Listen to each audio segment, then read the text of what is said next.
민주연합이 5선 중진인 문희상 의원을 택했습니다. 대선 패배 직후 혼란스러운 당을 이끌었던 경력이 크게 고려된 것으로 보입니다.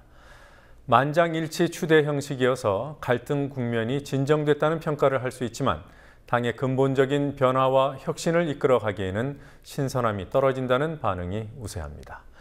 사실상 단독 국회를 밀어붙이고 있는 새누리당이 상임위별로 당정 간담회 등을 진행하다가 봉변을 당했습니다.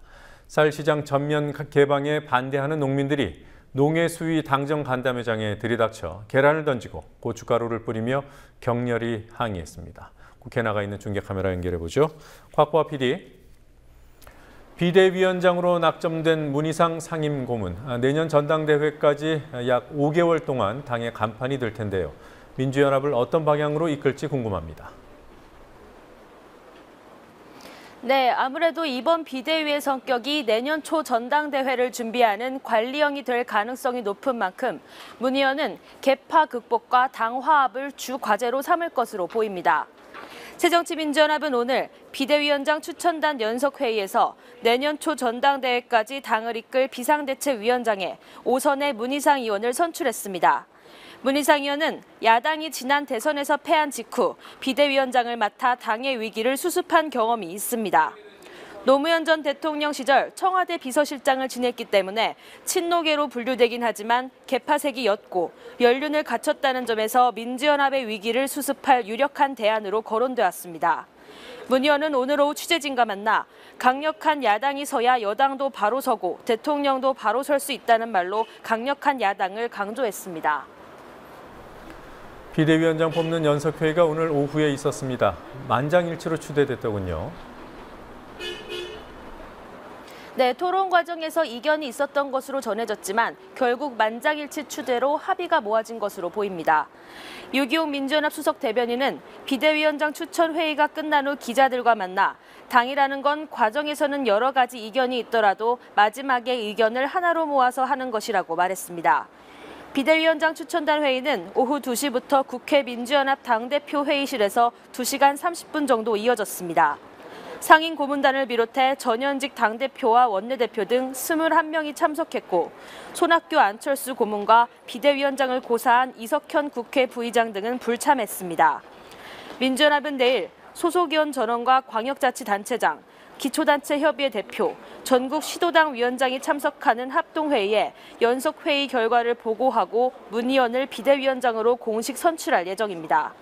이후 곧바로 비대위원 선정 절차가 시작되고 늦어도 다음 주 초쯤에는 비대위가 정식 출범할 것으로 전망됩니다. 새누리당은 오늘부터 상임위 활동을 시작했더군요. 내용을 보니까 상임위를 연 것이 아니고 간담회를 열었어요. 어떤 배경이 있는 겁니까?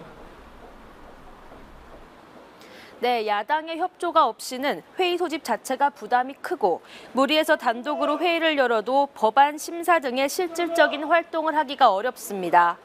따라서 새누리당이 국회 파행에 대한 책임을 야당에 지우기 위해 여론전을 펴는 게 아니냐는 것으로 볼 수 있습니다. 새누리당 농해수위와 산자위, 안행위 소속 의원들은 오늘 여당 단독으로 상임위 활동에 들어갔는데요.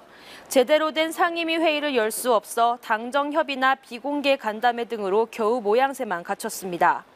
새누리당 윤현석 대변인은 독자적인 상임위 운영에 한계가 있겠지만 국정의 위기 상황을 두고 볼 수 없어 가능한 방법을 총동원해 상임위별 활동에 착수하겠다고 밝혔습니다. 네, 오늘 그런 여당의 상임위 활동 중에 갑작스런 일이 생겼더군요. 농민들이 회의장에 달걀과 고춧가루까지 던지는 상황이 벌어졌습니다. 네, 오늘 위원회관에서 열린 농해수위 당정 간담회에서 있었던 일입니다. 농해수위 여당 의원들이 상임위 활동 차원에서 당정 간담회를 마련했지만 실제로는 정부가 쌀시장 전면 개방에 대해 여당에 보고하는 자리였습니다. 때문에 김무성 대표와 이인재 최고위원 등 당 지도부가 참석해 있었고 정부에서는 이동필 농림축산식품부 장관과 여인홍 차관 등이 참석했습니다. 하지만 회의가 시작된 지 10분도 되지 않아 전국 농민의 총연맹, 전농 소속 회원 10여 명이 회의장에 밀고 들어가 쌀시장 개방을 중단하라며 계란과 고춧가루를 던졌습니다. 이후 30여 분간 이어진 양측의 실랑이 끝에 국회 방호 요원들이 단체 회원들을 끌어냈습니다. 이 과정에서 김무성 대표는 농민들을 향해 예의를 지키라며 언성을 높이기도 했습니다. 이 상황은 국회 상주 기자단이 촬영했고 지금 보시는 화면은 YTN이 보도한 화면입니다. 이후 제기된 비공개 회의에서 정부와 새누리당은 예정대로 쌀 관세율을 513%로 결정했습니다. 네. 자, 관세를 매겨서 수입쌀 비싸게 하겠다는 뜻일 텐데요. 관세율 유지가 보장되지 못하는 문제가 있어서 반발은 지속될 것 같습니다. 자, 앞으로 국회는 어떻게 돌아갈까요? 네, 새누리당 김재원, 민주연합 김영록 원내수석 부대표가 오늘 오전 국회에서 잠시 만나 현안을 논의했습니다. 두 수석 부대표는 세월호법과 의사일정 문제를 구체적으로 논의하기보단 일단 대화 채널을 복원하는 데 의미를 두고 앞으로 자주 만나 의견을 나누자는 취지에 공감한 것으로 전해졌습니다.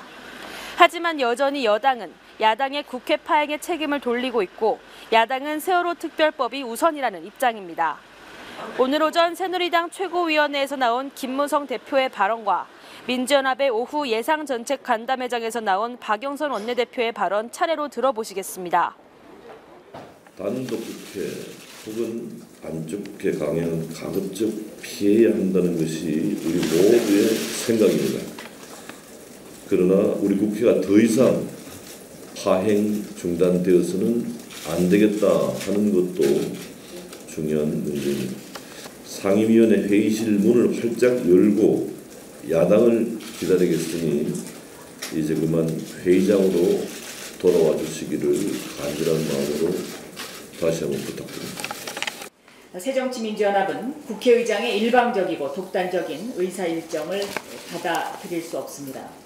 국회의장은 독단적인 의사 일정을 철회하고 여야 합의에 의한 의사 일정을 논의해야 한다는 점을 다시 한번 말씀드립니다.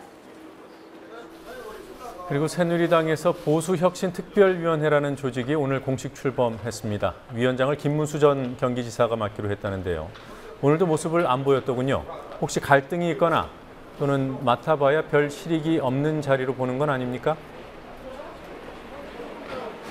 네, 경기지사 임기를 마친 김문수 전 지사가 대구에서 택시 운전을 하며 민생 탐방을 하면서 살았지만 아직 언론의 모습을 드러내진 않았습니다. 하지만 오늘 상경에서 김무성 대표와 비공개 면담을 가졌다고 새누리당이 밝혔습니다.